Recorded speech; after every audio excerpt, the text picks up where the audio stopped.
We're Grayson and Ashley. We've been living on the road for nearly 5 years. We've been to 49 of 50 states, traveled throughout Canada, Baja, Mexico, and have even driven to the Arctic Ocean. Right now, we're on one of our biggest adventures yet, a road trip to the northeasternmost point in North America. We're documenting our life on the road, places we visit, and everything in between. Come along for our full-time adventure.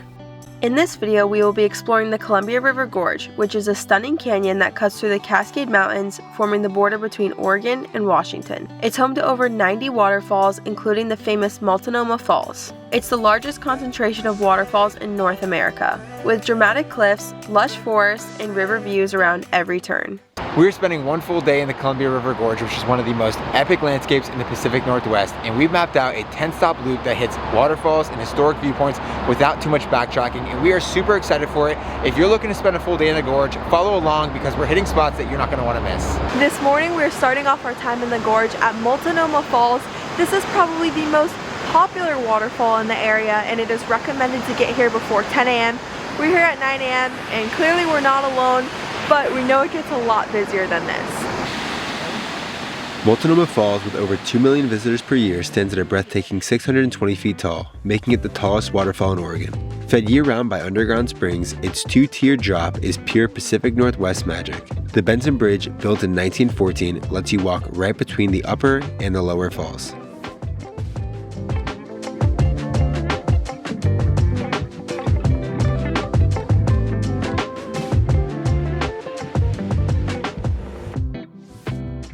There is a trail that goes all the way to the top of the waterfall that's about 2.5 miles, but to get to the Benson Bridge right here, it's just under a quarter of a mile. And since we have so many things we're trying to see and do today, we've decided to just go to the bridge, turn around, and go back down so that we can head to our next stop. What do you think? So I do think it's really cool to come up here and see the upper falls, but I really think down below, seeing the bridge and then also seeing how tall the falls are from the top and then the bottom together is honestly the better viewpoint, but I am really glad we still came up here.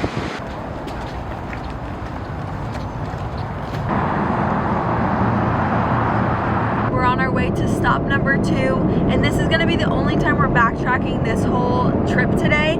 And the reason why is because we wanted to stop at Molanoma Falls first, because that one gets super busy, but we're about 15 minutes away from our next stop, so either way, it's not that far.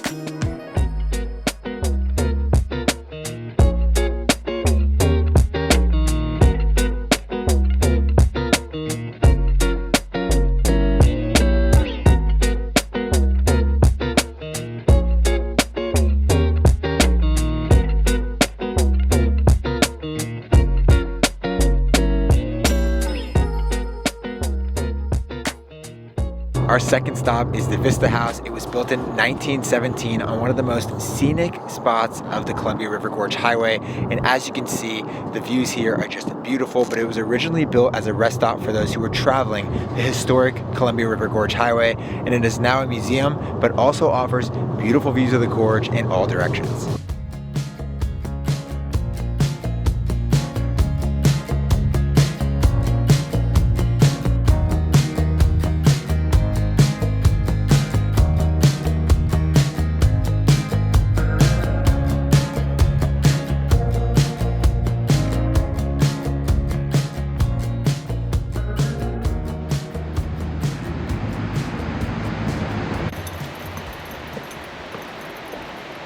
Just a few minutes away is Loro Falls, and what's nice about a lot of these waterfalls is if you don't want to hike, you don't have to hike. We just walked up these steps and you can already see the waterfall, but we've decided to do the loop trail that's just over 2 miles so that we can also go up to upper Loro Falls. Look at all that moss right next to the waterfall.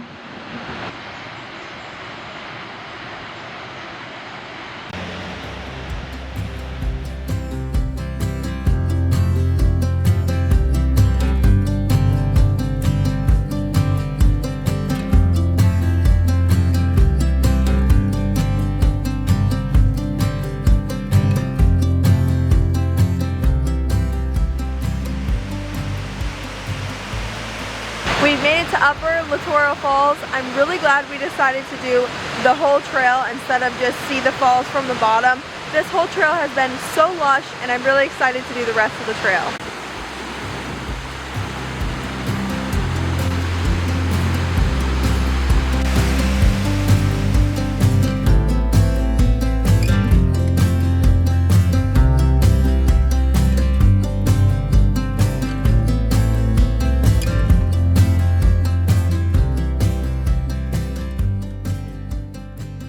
We just came across this slug. How crazy is that? We think it's a banana slug, but What do we know? what do we know? That's crazy. It's actually huge.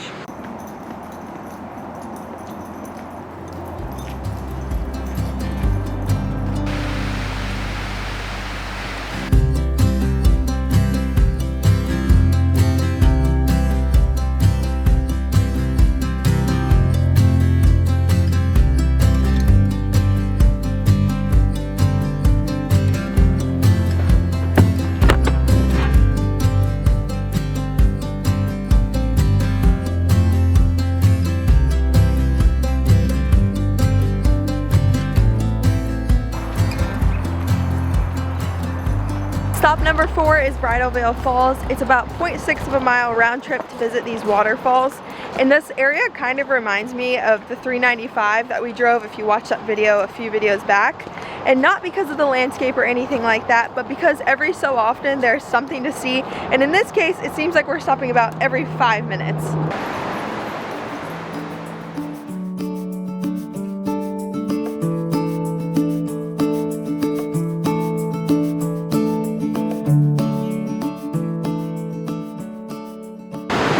Bridal Falls. Bridal Falls is a 2-tier waterfall, and on windy days supposedly the mist picks up and the way that it blows it makes it look like a veil, and that's how it gets its name.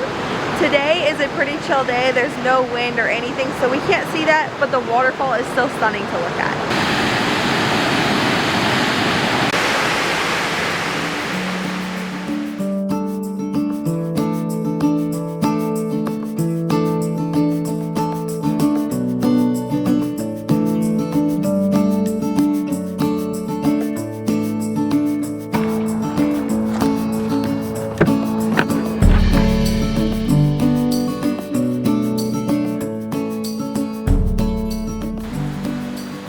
We are at stop number 5, which is Wina Falls, and Wina actually means beautiful. And what's really nice about this trail is that it's only 8 minutes up the road from the last trail we were at.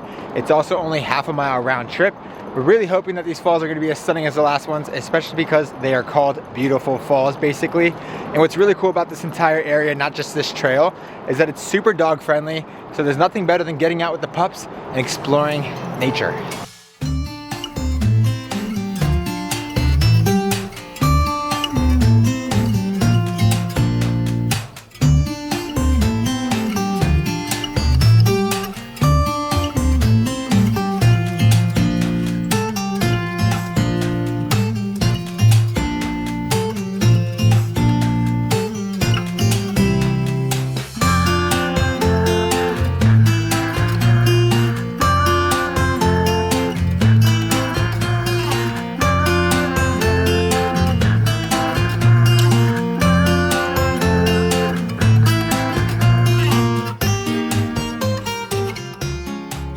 We've made it to stop number 6, which is Horsetail Falls. And as you can see behind me, this is the parking lot, and right across the street is the waterfall. So up until this point, all the waterfalls have been pretty accessible, but you've had to do like a little hike to get there. But this one, literally on the road as you're driving by or just as you park, you can already see the waterfall.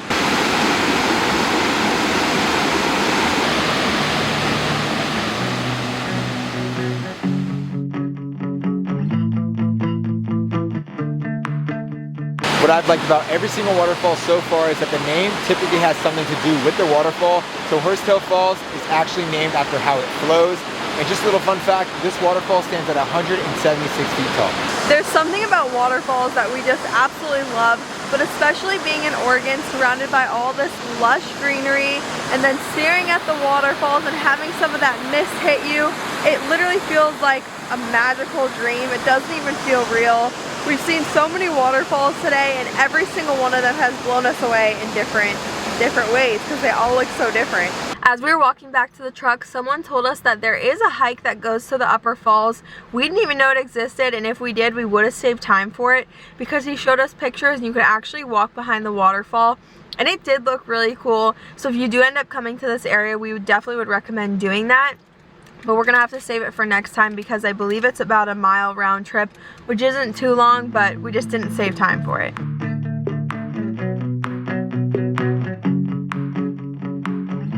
Stop number 7 was supposed to be where we were going to eat, which is East Wind Drive-In, and it's located here in Cascade Locks, which is not too far from our last stop, but unfortunately we were around 20 minutes too late.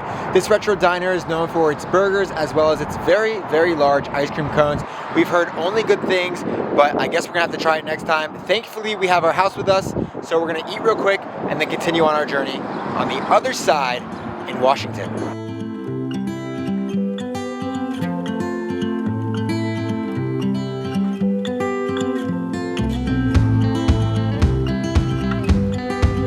The 8th stop is the Bridge of the Gods. It was completed in 1926 and originally it was only 1,127 feet long, but after the Bonneville Dam was built, it had to be raised and extended to its current 1,856 feet long.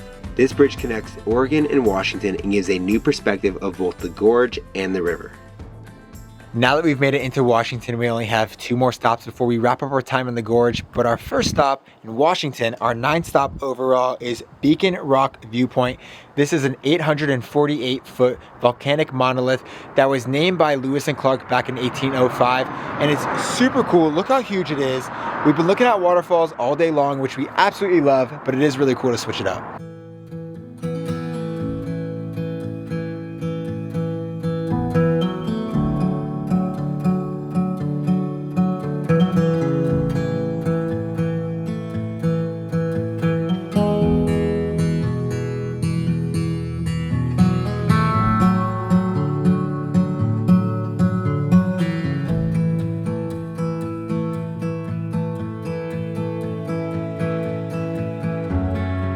Our 10th and final stop is the Cape Horn Lookout, and it gives you a nice westward view of the river and the gorge, and it's from the Washington side, so it's even cooler because obviously all day we spent a lot of the day on the Oregon side, but we just had so much fun exploring the gorge. I honestly think there's so much to do here. I know there's so much to do here, and 10 stops is just a few of the many that there are. And we're just so thankful that you stuck around. And if you like this video and this inspires you to book your own trip or plan your own trip here, just know it is possible to do a lot in a day. But if you made it this far and like this video, make sure to give it a thumbs up. If you're new here or haven't subscribed already, make sure to subscribe to our channel. And if you want to be notified for when we post next, hit the bell to turn on those post notifications. And until next time, peace out, y'all.